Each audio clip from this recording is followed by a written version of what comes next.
When I died, the first thing I noticed was that the world was a dream. We, godlings, come into a world which we create with our expectations and our labeling and our projections, and then we blame the world we made for making us unhappy. Most people want to be right more than they want to be happy. Decide carefully what words you speak and what things you think, because as you label a thing, so it shall be for you. Use your words and your will wisely and in great awareness of the power that is in you. Because the more you look for evidence of that power, the more you will see it.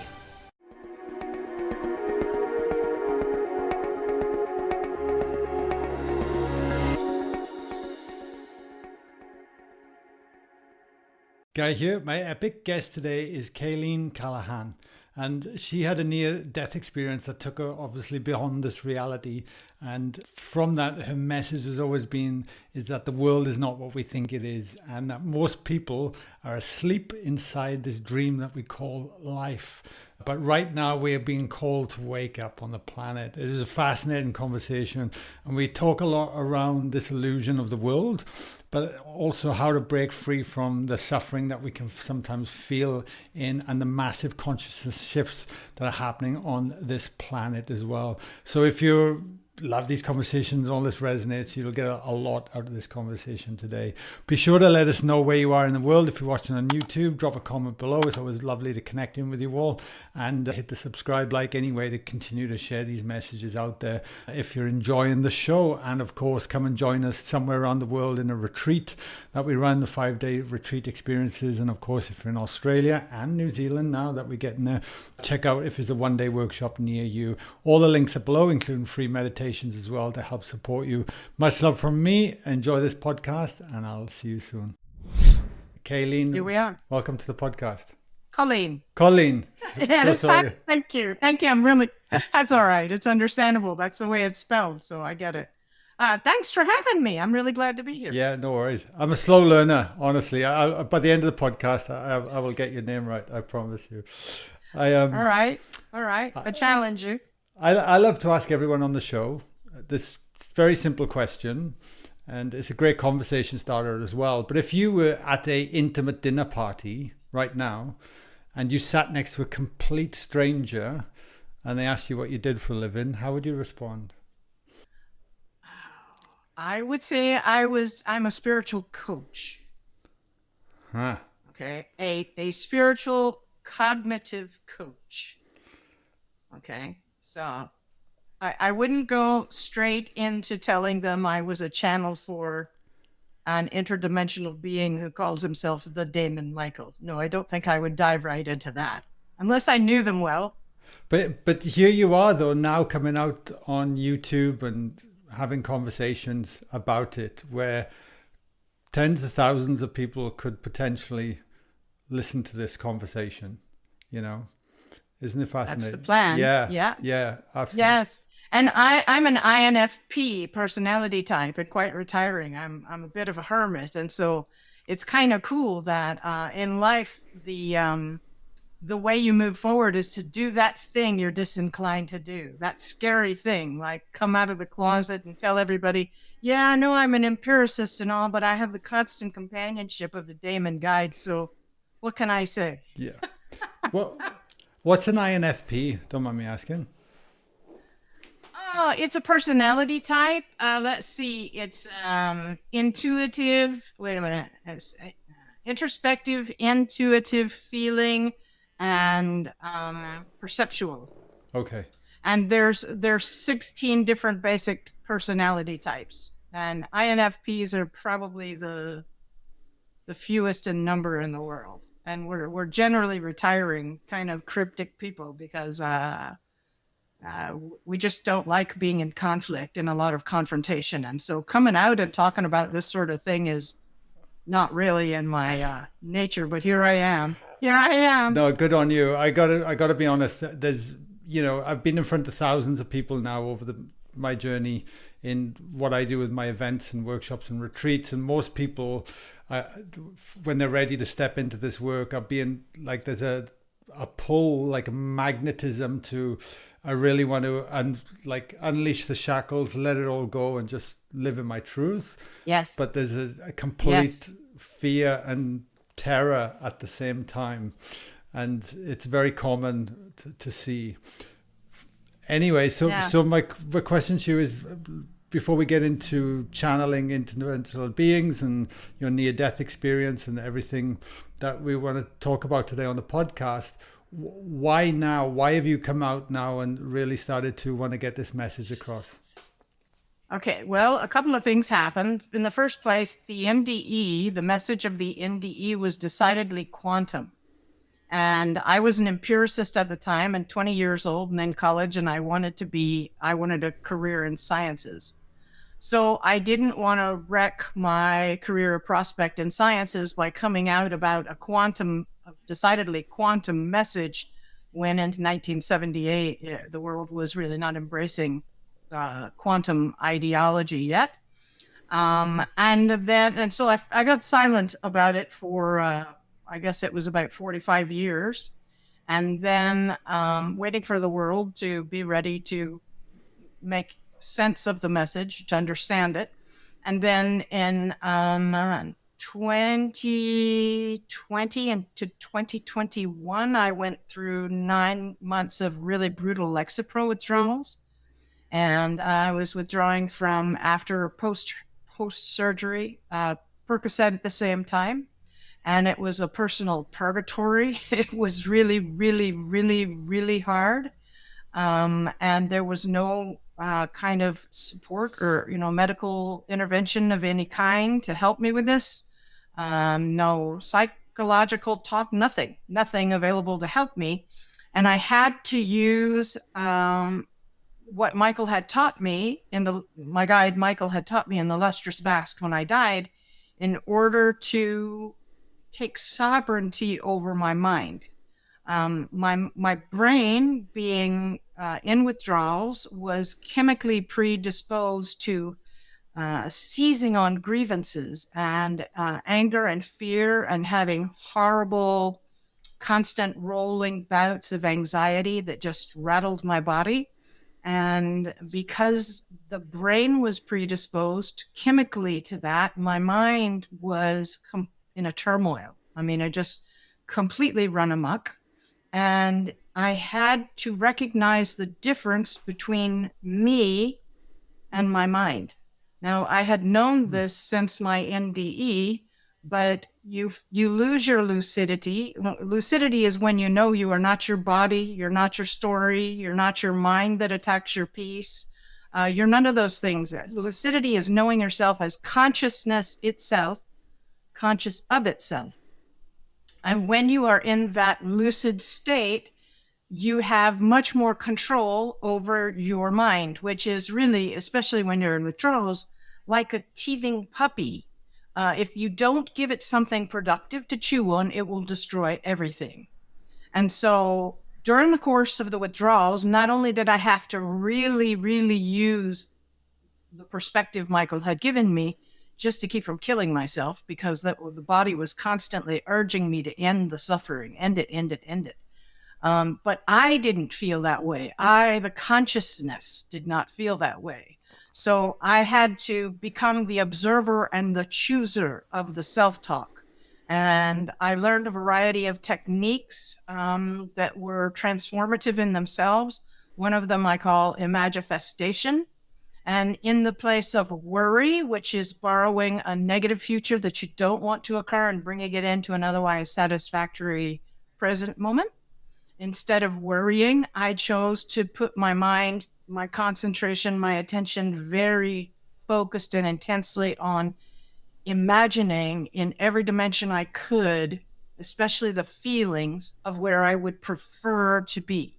Okay, because my body was so suffering that I began to leave my body by going inward into a created, what Darius Wright would probably call a dimensional space construct that was created from my own will and my own imaginative ability. So in the course of that, I being sure I was going to die every day, all day long, I said, geez, If I don't deliver the message now, I'm 66, everything I've been through, if I die, will have been for nothing, because I specifically came back from the NDE intentionally to bring back this message. And I thought, I don't want it to all be for nothing. And so I really started, even when I was in the withdrawals really bad, I started doing podcasts and trying to deliver the message. And as I delivered it over and over again, and my body chemistry evened out, I became better at delivering it. And so ever since then, that's been the focus of why I'm still in the world. And I have to say, I've never felt more empowered, more on my purpose, and more joyous than I am these days doing this. So that's why. And the world is ready now. Yeah, thank you for sharing. I absolutely love what you just said. I think that's the work right there. That is the most powerful aspect of it, isn't it? And once we're able to recognize our true selves and be able to be the witness Yes. to what the hurricane that might be happening within us, and realize that that is not us. Yes. And that's right. But we, as Right. as human beings, though, wouldn't you say, we tend to throw rocks and stones at the things in our external world that is keeping us perpetuated in the feelings of anger, frustration, or anxiety, or whatever it might be, as opposed to doing what you Yes. did, was actually really start to go inward and almost train your consciousness Yes. and your body to become the witness and that discernment of what Yes. is actually happening. Would that be fair to say? Yes.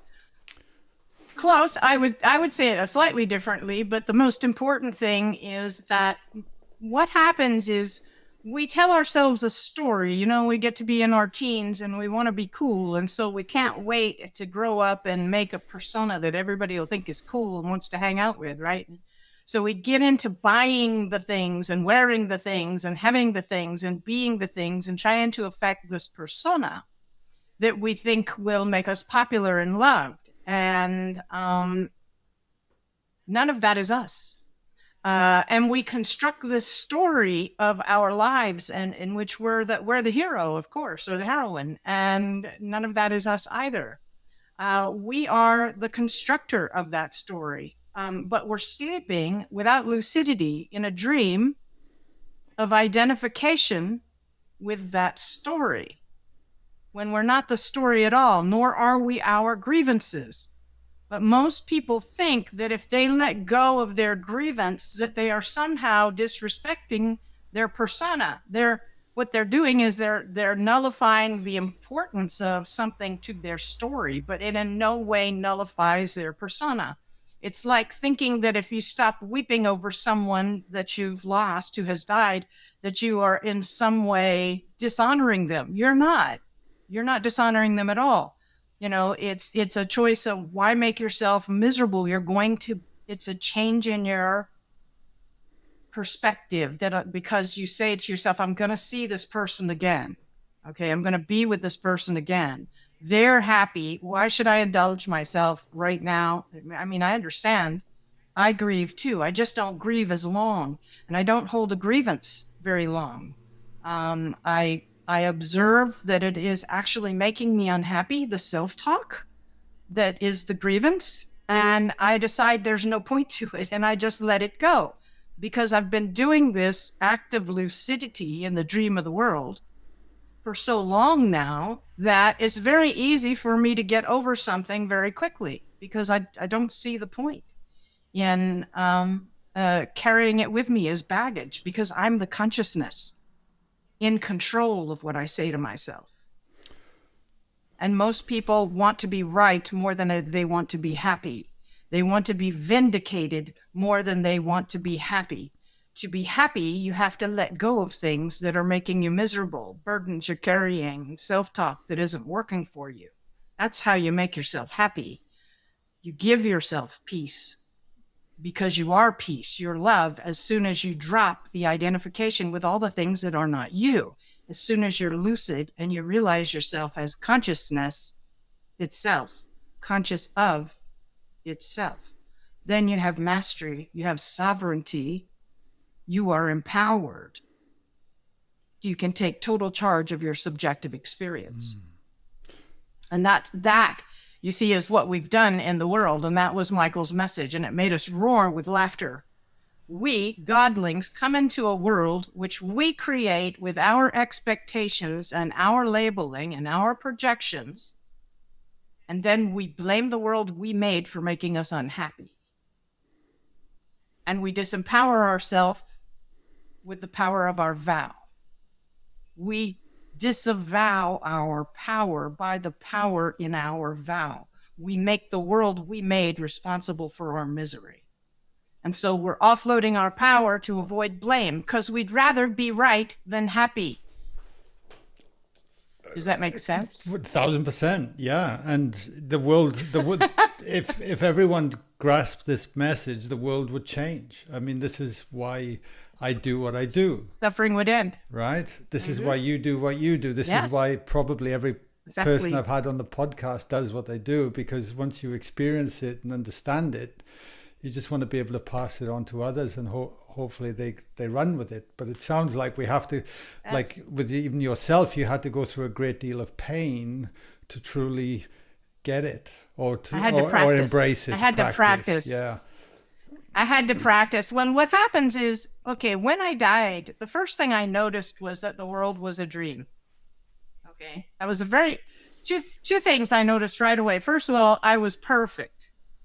I felt my perfection. I felt perfect. Not only felt perfect, was perfect. Okay.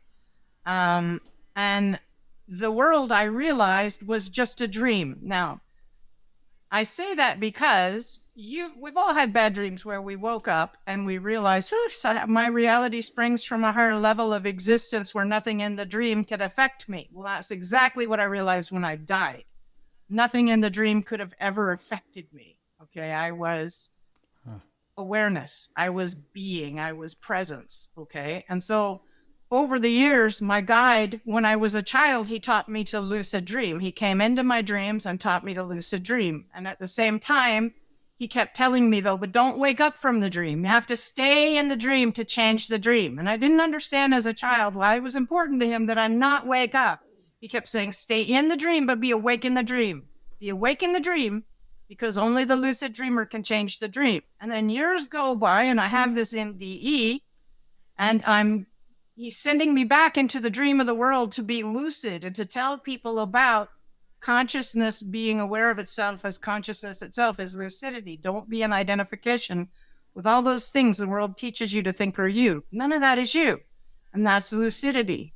And then again in 2007, he reminded me of all these times he talked to me about lucidity, and he wakened Kundalini again and gave me a really strong Satori. And in that Satori, he was reminding me that lucidity, when we fall asleep, we lose our lucidity in the dream of the world. We fall into emotional identification with something that we want to be attached to, we want to hang on to, we want to make it go a certain way, etc. Okay? We lose our lucidity, just like in dreams. We lose lucidity, and then we waken again. Ha, ha, ha, I played a trick on myself. And then we lose lucidity again, and then we never know we've been unconscious until we wake back up. Okay? And so in order to get lucidity to stick, I had to have an intensive year-long practice of watching my mind run amok and go, and having to remain lucid in observation of it, or I would fall into it and be consumed by it. Okay, and so in that practicing, that lucidity became almost complete. I mean, it's almost all the time now. I still have little bouts of, something hurts emotionally, but then right away I go, okay, I have learned to use, which Michael told me in 2007, he said, I'm telling you now, anytime you think you're suffering, you've lost lucidity in the dream of the world. You've lost your lucidity, and I want you to use suffering to wake you up in the dream of the world, but you have to stay in the world to change it, my Cailin. He called me my Cailin all the time, okay? You have to stay in the world to change it. Only the lucid dreamer can change the dream, and the world needs lucid dreamers. So this is why he was always saying, don't leave the venue. Okay, don't check out. And apparently I have a real tendency to, he says, kick a hole in space-time and slip out past the tatters. He says, that's what you do when you're cornered. So. You've opened about 10 loops in me, like in this last 20 minutes of conversation, and I'm just like, my brain's just trying to keep up. But with the lucidity and, be awake in the dream, because it would be very easy, would you say, to confuse the matter where we actually escape into lucidity, not to face the challenges that are presented to ourselves in our life as well. Yeah, go ahead. No, but that's something that just started to come into me then. I'm not saying that was what you were doing or anything, but I think that's a subtle trap that we can fall into when looking at this work. I don't believe that what people call spiritual bypassing is the same thing as lucidity at all. Because in spiritual bypassing, you're just disregarding the emotion and setting it aside. And what I do is I actually, when an emotion comes up, I go, okay, I go into it. I go, okay, feel that. What am I saying to myself in this emotion? What is that emotion saying? And then I really distill it. I work on it until I get it just right. I don't just like shove it away or stuff it. I take it apart. What am I saying to myself? And you know what I always find, Guy? Usually the thing that I'm saying to myself in that emotion, it's not true. And it's not fair to me, and it's not fair to everybody else involved. And worst of all, it's not serving my peace. It's not serving my bliss.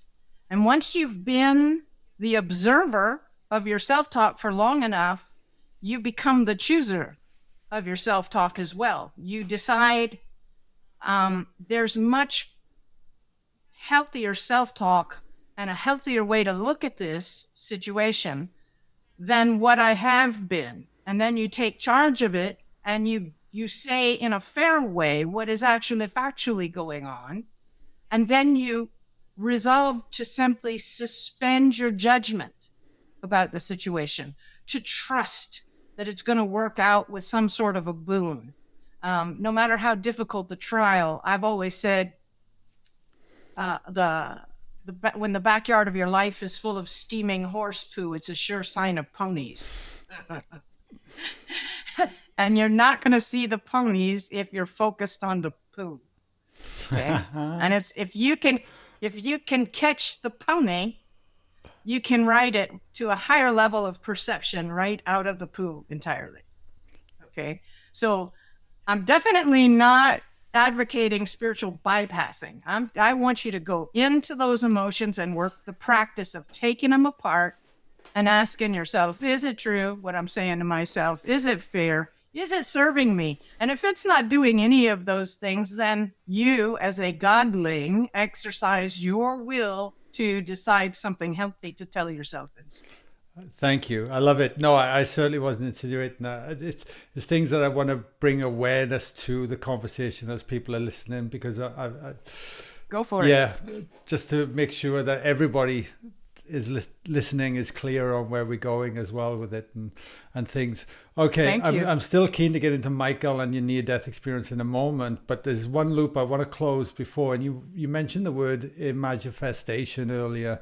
And around that, you said you had to become the being and lean into that, almost like that future potential. I know Joe Dispenza speaks about this a little bit, about, being in those spaces. But what I'm keen to understand how you unpacked it, because I've been in similar situations. For me, my default emotion of pain was actually loneliness and anxiety. And they would really hold on to me for days, if not weeks. And no matter what I did, and I used to exercise a lot, eat healthy and things, I just didn't shake it. And actually, until I got in the body and actually released the trauma that was manifested into those emotions and feelings. But what were you doing? Because you're detoxing from medication, if I'm not mistaken. You're in a lot of pain, okay? And yet you're then able to become the witness in your meditation and lean into the emotions and the thoughts and the feelings in an altered state of who you want to become. So how are you feeling both at the same time? I'm just thinking logically now for myself and listeners. How are you overriding the pain that is there? That felt like a long time. It did. It went a long time. When I was awake, because I couldn't sleep at all, nor could I really lay down. There was no comfortable position for me. I would do tasks. And while I was doing the tasks, I would, you have to focus your mind on the task, like assembling a small cabinet or something. Okay, assembling that. While your mind is on the task, you can at the same time see it wanting to run off into these doctors gave me these drugs. Somebody should suffer for what they've done to me. It's horrible. Your mind does that. Okay. And so I would just observe that trying to happen, and then I would pull it back onto the task because it was a teething puppy, and the task I gave it to chew on was assembling that cabinet at the moment. Okay. So when I would try to lay down because I was just exhausted, or I would lay in a reclining chair, trying to be comfortable, my body was in a lot of nerve pain. It felt like a whole bunch of tiny little men were walking, like this tall, were walking across my body, plunging because of the muscles twitching. And it felt like they were plunging tiny little steel cocktail swords into my muscles. Okay. All over, everywhere. And I had chills, and it felt like the flu, and I was desperately unwell. What I would do then was I had some binaural beats, theta brainwave induction that I would put on, and I had a sleep mask that blocked out the light, and I would start the meditation. Over my bed, there is a hanging little door about this tall. And I had started going out of body by way of flying up into that door a couple of years before. It's been over my bed about 5 years now. And I would fly up into that doorway and then out into the lustrous vast. That's one of the ways I've gotten out over and over again. So that little door is still hanging there. So while I was going through the withdrawals, I'd put on the mask and the theta, and I would go to this environment. Michael actually came to me while I was in a lot of pain. What started this? He came to me and said, what is the most, he came into awareness. He pressed into awareness and said, what is the most gratifying memory you have? The most joyous memory you have? And I said, well, it was of you. It was of being with you in that environment where you came to me in a lucid dream once. I had a lucid dream of him. It was a lot like being in the lustrous vast, but it also reminded me of a place I had actually seen here down in Tampa where I grew up. And I said, it was that place, being with you there. And he said, well, come to me there now. Go in through yourself, into your consciousness, into what you are, and imagifest yourself into that environment. And so I imagifested flying up into that door and looking out into the vast and leaping out into it. And then suddenly I was in that environment, which I call the portal. And I had, in a book series that I have written, that he and I wrote together, this same environment happens over and over again. It's a locker room that I visited years and years ago when I was taking scuba classes. And every time I would go there, I had this very strange feeling of intensified presence. And so I didn't know what to think about it. But a few years later, when these books started coming, all right, that environment figured over and over again. And the heroine was trying to figure out what had happened to her there, trying to recover a lost memory. So it's very, in the course of writing the books, I had to imagine it over and over and over again in great detail so that I could write the scenes that happened in it. So for me to just fly up into the door, leap out into the vast, and suddenly be in that locker room was not particularly surprising because I had built it so many times in my imagination, Imagifesting it and how my characters would feel there. By Imagifesting, I mean in every dimension as though it were around me, not like you're looking in through a window, but like you're there, okay? So there I was in the lustrous vast. I mean, in the portal, but I got there through the lustrous vast, quantum imminence, as Michael calls it. So basically, I was escaping inward through myself, and I've had a number of really wild, vivid experiences there with people who have died that I love, people that I know that have died have showed up there. Characters from the books showed up there.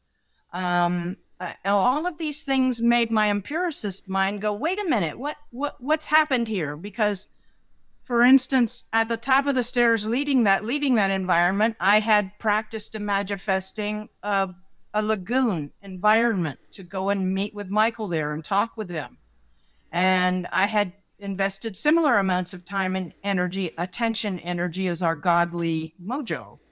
And I had done that many, many times, but it was all my work. It was stuff that I used my will to create, to have an experience of. And then I started going in there during the Lexapro withdrawals, and stuff was animated of its own accord, Guy. Things had happened that I did not do. And this made me wonder, had I stumbled into someone else's construct, someone else's work? Were others visiting the construct I had made? Was it like a freestanding energetic structure in the astral realm so others could get into it and do things in there? Because things started showing up I hadn't put there. For instance, green sea glass in the sand. I didn't do that work. I didn't put that there. And yet there it was spontaneously. Tides were turning, and there was evidence of the tides turning and the berms on the beaches. I didn't do the work for that. So that all made me wonder what I had actually done. Had I Imagifested this myself, or was this somebody else's work I stumbled into? You see what I'm saying? I do. But and how real does that feel when you're there, when it's happening? Real. Like a super vivid lucid dream, but magnified more than that. It's like, okay. But I became aware. I was going to say, but you're fully conscious. Yeah, fully conscious. I became aware that there's more than one I. When you are trying to manifest something and to visualize it, you're working with your visual cortex. And I did a lot of visual cortex work, Imagifesting things visually, what they'd be like. But then there's another I that is much more vivid, that doesn't look forward at all. It seems to look inward. And it is much more vivid what you see through it. And it doesn't seem like my work at all. It seems like someone else's work. And I often end up in these environments very briefly and then become lucid. And instead of staying there in the environment, the lucidity pulls me out. But I'm there for long enough to look around and go, well, where the heck am I? You know, this is really, really vivid. Where the heck am I? You know, and I didn't do this work. So it's not the same. It's not really the same as a dream. It's much more intense than a dream. So this has led me to suspect that I'm visiting freestanding energetic structures in the astral planes. I've had many experiences like that myself, and I couldn't agree more.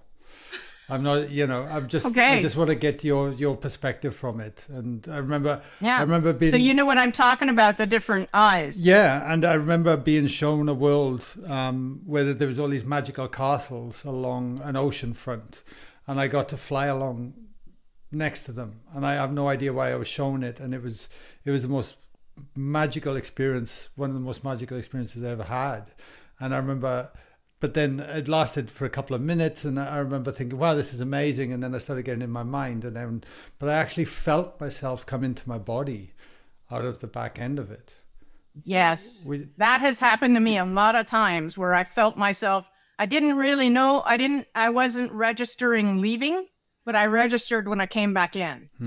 I was aware of the re-entry, but I had missed leaving. Right. So what happens with me typically is I wake up lucid in an out-of-body state, elsewhere. And what makes me lucid is either I'm flying and I go, wait a minute, okay, wait a minute, can't do this in Earth venue. Or I'm scared of something and I go, wait a minute, I'm a godling, nothing can hurt me, okay? Or I wake up in a very super ultra vivid place and I go, wait a minute, this isn't my work. How did I get here? Okay, this is bigger than anything I can imagifest. My imagifestational prowess is not this big. So how did I get in here, right? So that's what made me notice was the quantum leap from the vividness of what I imagifested to suddenly the experiences I was having of the same place I had imagifested before, but it was much more vivid. How did this happen? It was like a quantum leap in its vividness. So this has some heuristic merit. The questions involved in this is, did I actually create these places and they get to a certain level of energy investment and they self-animate? Yeah. So one question then is, when it comes to here in the physical plane and daily life, what have you noticed through that manifestation in that your own creation? And if things manifest very quickly when we're in an astral, and they can be almost instantaneous through thought, when we're here in the physical plane, where we place our attention, where we place our intention, our will, what have your experiences been from that then in bringing things to in your life, creating in your life? Does that make sense? Okay. All right. First of all, these experiences have not made me a fan of the law of attraction. I'm a fiery woman, and there's a bazillion different reasons we hear why the law of attraction isn't working. And for me, the main problem with the law of attraction is it requires me to do a whole bunch of things and then wait for it to come to me. I have to wait for the thing to come to me, right? And that's not my style. My style is to go get it, okay? Yeah. And so that's me. And so Imagifesting is going and getting it, okay? Imagifesting is priming your nervous system, like Dr. Joe talks about. You're building this circuitry. Most people don't have a very big imagination, but you can grow it if you work it, okay? You work your imagination, it gets better. And so for me, it doesn't appear to be at all a case of waiting for things to come. For me, it seems like what you put your attention focused on, work towards, and look for, you will find. Michael says, do not look for what you do not will to find. Okay, look for what you will to find. Okay, so what you do is you put your attention on the thing that you want to achieve, accomplish, or have in your life. You focus on it. You use the arm of flesh to approach it.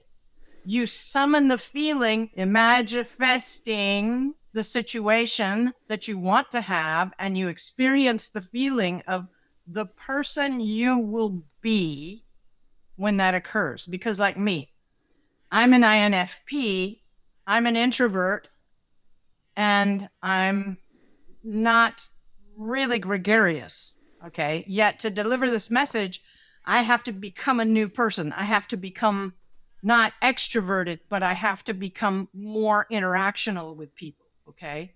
I have to still have my attention inward, but I have to interact with the world, okay? So I have to become a new person in order to deliver this message effectively. So I have focused my actions on making it happen. I have imagifested the feeling of who I will be when I do make it happen. And then I have gone about practicing being that person in the course of making it happen. All right. And so this is how we actually burrow into the dream of the event cascade we want. I want to deliver this message, and I have just burrowed in with my attention and my efforts to that outcome. All right. So there's no attraction to it for me at all. I'm doing all of it. It's me. When I first started, when I was not awake, the world was happening to me, and everything made me angry or sad or both. Then I noticed it was all happening for me, and that the horse poo was a sign of ponies. Okay. As time has gone on, I have realized by watching my self-talk and the way it reverberates out into my experience in the world, that everything is happening as me and through me. Okay? It's happening as me and through me. I don't look now for what I don't want to find. For instance, I have one kitty who occasionally, because he's old, uses not the litter box, but the space just in front of the litter box. So when he's been back there, because he's normally in his own private digs, okay, when he's been back there, I think for a moment my mind wants to go, uh-oh, and Michael says, don't look for what you don't want to find. And so what I do is I picture the floor dry in front of that litter box, and then I go look for the dry floor. Okay? I'm not looking for a puddle. I'm going out there looking for the dry floor. It's a matter of seeing it as you will it to be before you look for it. So, Yeah. do I think that this manifests? It does. It does. It works. And in the meantime, you're in charge of your subjective experience. You're not sitting there going, it's not here yet. It's not here yet. No, because your consciousness yourself disciplining, supervising your mind, that teething puppy, and putting it on the act of making it happen rather than waiting for it to come to you. Love it. Absolutely. I only had this conversation yesterday with a very close friend of mine. And, anything I've achieved up to this point in my life, I've gone after it, But knowing there's a larger force supporting me and my actions and is willing to support me by me actually taking the steps and leaning into whatever it is I want to create. And and I look back over 1 year, 2 years, 3 or 4 years and think, wow, this is incredible. I'm just going to keep leaning in and see where I go.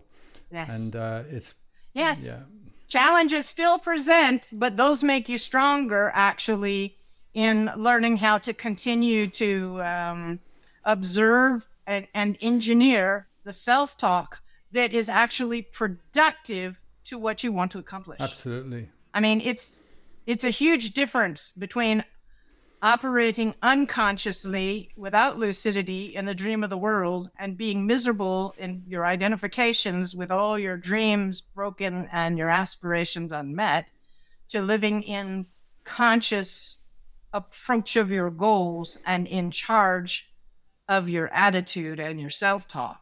Yeah. Because you know yourself as consciousness itself. Yeah. I got to ask you, I can't believe we've come this far in the podcast and I still haven't got to it. I apologize to all listeners and everything, but I think that what you've shared so far has been crucial, really, in terms of supporting us. Now, when it comes to your near-death experience, I believe you were 20, was that right? And I was, yeah. Did you actually die? Like, how did it happen? What happened? Yeah. Was there an accident? Or? Yeah. I had 5 years before, at the age of 15, decided Michael was an imaginary friend. And I set him aside, and he was still there. I just didn't listen to him. And all of the magic went out of my life. I became an empiricist. And I went out one day to horseback with a friend of mine. I did a lot of rash things because, I was young. I thought I was made of rubber. And besides, I wasn't enjoying the world anymore since I had pushed all the magic out of it by setting my guide aside. There was no more magic, no enchantment, right? So I had forgotten to bring the grain. There were 2 horses, and one of them was very easy to catch. Her name was Ticker. She was a barrel mare, and she liked people. And then the other was a stallion. He was quite large, 17 hands, a little more actually. And he didn't care to be ridden. But I had forgotten to bring the grain.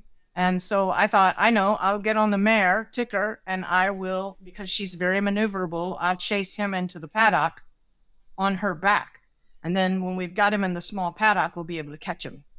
And both the girl who was with me and Michael said, not a good idea at all. But, I wasn't listening to Michael, and I was made of rubber. So I was in a hard gallop behind this stallion, and standing in the stirrups. So, every time the mare would stride, the saddle would smack me in my bottom.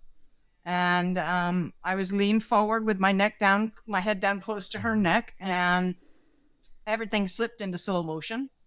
And I saw his rump beginning to rise in front of me. And Michael, who spoke to me all my life until 1995, just in knowing and concepts and images and feelings, said, he's kicking. And I said, so what? He can't get me up here. And before he even hit me, as the hoof was approaching my face, I disembodied and I rolled left, and I went about 100, maybe 150 feet away, and turned back to watch. And the hoof hit the body that had been mine in the face, and the arms let go, and the head snapped back. And in very slow motion, the mare ran out from underneath the body, which fell backwards onto the rump and flopped like 3 strides, and then went over her rump and landed on the head and neck here, shoulders on this side. And then the hips came down and the legs came down, and the dust flew up in very slow motion. And suddenly I was in a lustrous vast, and it was like velvet. It had the sheen like gasoline on water in the sun. And I was perfect. And I felt perfect, but I was perfect. And I said, I'm perfect. Nothing can ever hurt me again. And suddenly Michael was there, and he said, nothing could have ever hurt you to begin with. You're an eternal being. And at that moment, I was like, it's you. There was this moment of you, of course.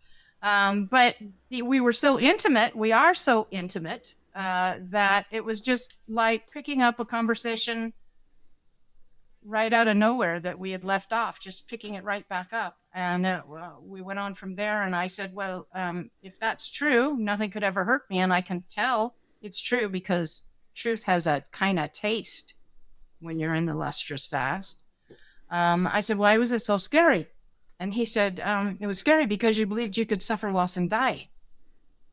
But that was necessary in order to intensify the experience, because if you hadn't believed that, you wouldn't have done what you went there to do, and you wouldn't have learned what you went there to learn. And I said, I don't remember what it was. Can you tell me? And he said, you went to summon your will.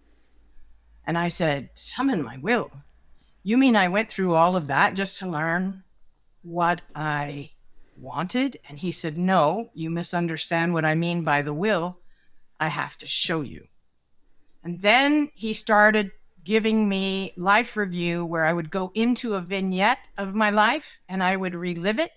But not only was I living it, I was watching it, and I was being every person involved in it. It was holy perception, because I knew how everybody felt. Okay. So the first one, I was an 18-month-old kicking and screaming on the floor because I had had my first pair of brand new shoes put on my feet, and they pinched and I didn't like them. And my mother was thinking how she was kind of hurt because we were poor and she had saved up to get me the shoes, and I needed shoes to protect my feet. And at this point, I realized, oh, wow, I made that thing that should have been a great experience. I mean, it should have been wonderful. It should have been a celebration. Mom got me shoes. She really worked hard to make that happen. I made it a bad thing by my labels. The way I labeled it made it a horrible experience. And pop, suddenly I was back in the lustrous fast with Michael, and I was like, is that what you're telling me? I made that a bad experience with my labels? And he's like, yes, you did. And so there were 3 or 4 other experiences like that, and all of them I had either made a bad thing good by the way I had labeled it, by the significance I had assigned to it, or I had made a good thing bad by the significance I had assigned to it. And so what I took from just glossing over the NDE, what I took from as we go on through it, from the NDE, that my will is to be lucid in the dream of the world and to give lucidity to the dream of the world, to give everyone in the dream of the world the understanding of what lucidity is, because this is like the last and greatest dream. It's the dream of awakening, and everyone becoming lucid in the dream of the world, they remember their godly estate. If you think of what lucidity is, you're just remembering who you really are inside a dream venue. When you're lucid in a dream, when you're sleeping, you just remember yourself in a grander context in that dream. And you go, wait a minute, I'm a much bigger being. Oh, I came here from somebody or somewhere else. Right, I remember I have these other lives that I'm living in other venues, right? That's lucidity. Well, my will was to bring lucidity into, for myself and for everyone else, into Earth venue, because that dream of awakening would be the end of suffering in Earth venue. If everyone understood who and what exactly we are, they would treat each other with much more integrity and respect and love. And so during the course of this NDE, seeing this, that we basically create our world with our labels and our expectations, and the world we created makes us miserable. And then we disempower ourselves by blaming our unhappiness on the world we created, instead of realizing we can create it differently and making ourselves happy instead. Okay, we just fall into, oh, well, I put in my, well, no, nobody will remember that. I won't bring that reference up because it's too old. I'm 66, that one's too old. But in any case, so in the course of this, I became even more lucid in the lustrous vast, and I remembered more of my true self. My true self, all of the conditioning of the world dropped away. I wasn't identified with anything I had been identified with here, and I was suddenly nothing but love. I was an incredibly vast, powerful being made of nothing but love. And in that state, nothing that could happen to me in the dream of the world mattered if I could bring this perspective to the world. If I could give this to the world, suffering would end. Not necessarily immediately, but it would be a major blow to suffering in the world, a major liberation to the children of God. And so I wanted to go back, but the world was just a dream.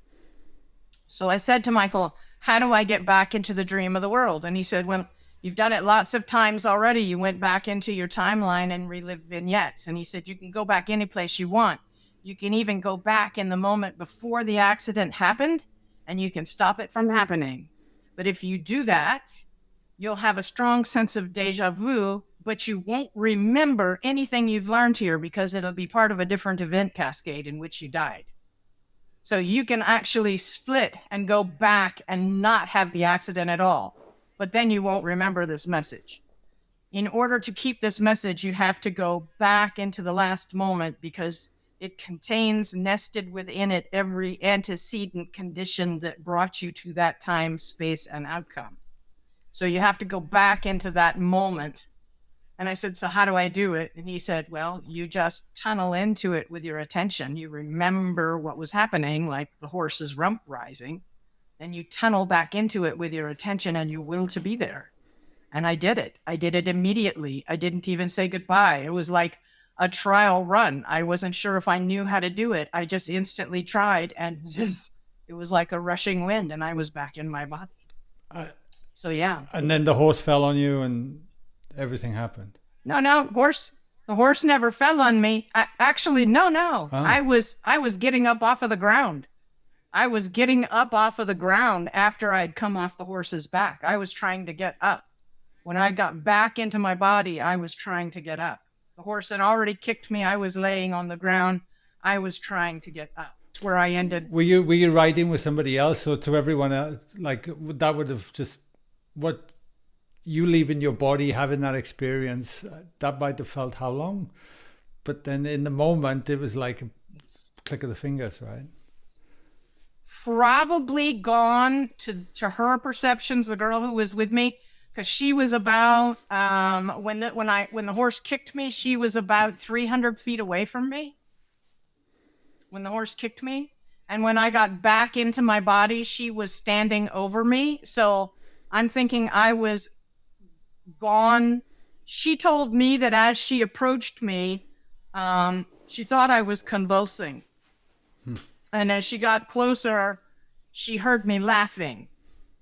Okay. And I was at this point with Michael, we were laughing about how the children of God have played a joke on themselves in this world. It's a joke at which we have forgotten to laugh, okay, by making the world a miserable place and then blaming the world for making us unhappy. That this is really hysterical, because we cannot be hostage to our own creations. We're godlings, and yet we disavow our power by the power of our vow. So this was very funny. And so she hears me laughing, and then as I realized during the NDE that it's also tragic because it's the source of all suffering, then he and I, both Michael and I, started weeping.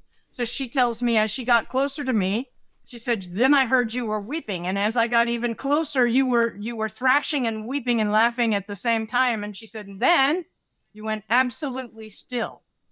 And I was standing over you trying to catch my breath, and you didn't move for a long time, at half a minute or so. And then she said, suddenly you opened your eyes and you started trying to get up. And she said, I kept trying to hold you down, and you wouldn't talk to me or look at me. You just kept trying to get up. Well, Michael had said to me just before I went back, I said, I'm dying, aren't I? And he said, well, your body's laying in a pasture down from head trauma. If you can't make it stand up, it will cease from brain swelling. So I knew I had to get it to stand up. And so I came back with that sort of basic imperative. You must make the body stand. And so I was trying to get up, and she was trying to hold me down. Finally, she said, I looked at her and said, Tammy, I have to stand up. Help me get to my feet. And she said, you were so calm that I believed you were okay. And I helped you stand up. It took 3 tries. I was coming back truly to awareness at that point, because I remember trying several times before I got up. And my face was really swollen out to here. And I remember her pulling the bandana off of my head and running. She said, stay here. And she ran to the back of the car and put ice in the bandana and came to me and said, put this on your face. And I just stood there staring at her, waxy catatonic. And I remember her taking my hand, lifting it, putting the bandana in my hand, and then pushing it against my face. And I just stayed that way.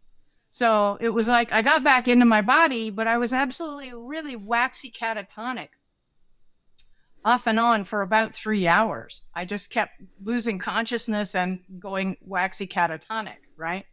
So actually, I didn't have a broken body, a bone in my body, not one. I had really serious brain damage, and I still have focal lobe seizures to this day because of it. But that I even survived that is a miracle. I mean, you don't get kicked in the face by a horse and fall off the back of another running horse onto your head and survive it. You just don't. Okay? But I did. So I believe that the outcomes are very fluid. You know, I've heard of other NDEers who had come back from accidents that put them in the lustrous vast, and they came back with virtually no injuries compared to what you would expect from what had happened to them. So it's not uncommon. Incredible. Thank you for sharing. Wow. It's amazing. Yeah. I'm running out of time for the podcast. But it's all right. One last question for you is, with everything we've covered today, what would you like to leave the listeners to ponder on? Okay. I don't want you to think anymore about challenges. I don't want you to think anymore about problems. I don't want you to see problems as challenges. They're all opportunities. All opportunities. When you see the steaming piles of horse poo in the backyard of your life as the world goes crazy, realize there are ponies, many, many ponies at hand. Start looking right away for the ponies. Look for what you will to find. And you, a godling, will grace the world with your supervised perception. That is in your power. And all of it is a function of you remaining lucid in the dream of the world, lucid enough to decide carefully what words you speak and what things you think Because as you label a thing, so it shall be for you. If you say it sucks, verily it sucketh. You are a godling. Use your words and your will wisely and in great awareness of the power that is in you. Because the more you look for evidence of that power, the more you will see it. So practice lucidity. And if you need a book to help you know about that, we wrote one called Rise in Lucidity and Master Anxiety. And that is available at our store at crackedpotpublishing.com. If you've read A Course in Miracles, you'll recognize the voice. It's Michael. And I think when you read it, if you grok it, you will feel like it, A Course in Miracles is much more accessible and in many ways no longer necessary, because it teaches you much more quickly all the same stuff. And that allows you to read it multiple times to keep refreshing, provoking that shift in awareness and consciousness again and again until it sticks. Absolutely. It takes a while. Absolutely. And is that the best place to send everyone to that link? I'll make sure the team get the links in the show notes. I think I gave you the link for my podcast, which is yeah. Please tell everyone. Yeah, at it's youtube.com/@Imagifestor1, and that'll be the link I would ask you to post. And that way, because I post often enough when I do videos to help people understand the message of Rise and the message of my NDE, I always give links in my videos to where they can find that material. Great. So if they make it to my podcast, they'll make it to where the books are. No problem. I'm sure if people do a search for your name in YouTube, it'll all come up as well, including this podcast. I hope so. Yeah, absolutely. Look, getting there. Thank you so much for coming on the podcast. Cailin. Thank you, guys. Did I get the name right? Cailin? Cailin. Yeah, I told you I'd get it by the end of the podcast. There you go. Happy day. Well done. I take it all back. Well done. Thanks, my lovely. Thank you, guys. Thank you so much. Much love upon you. Much love. Talk to you again.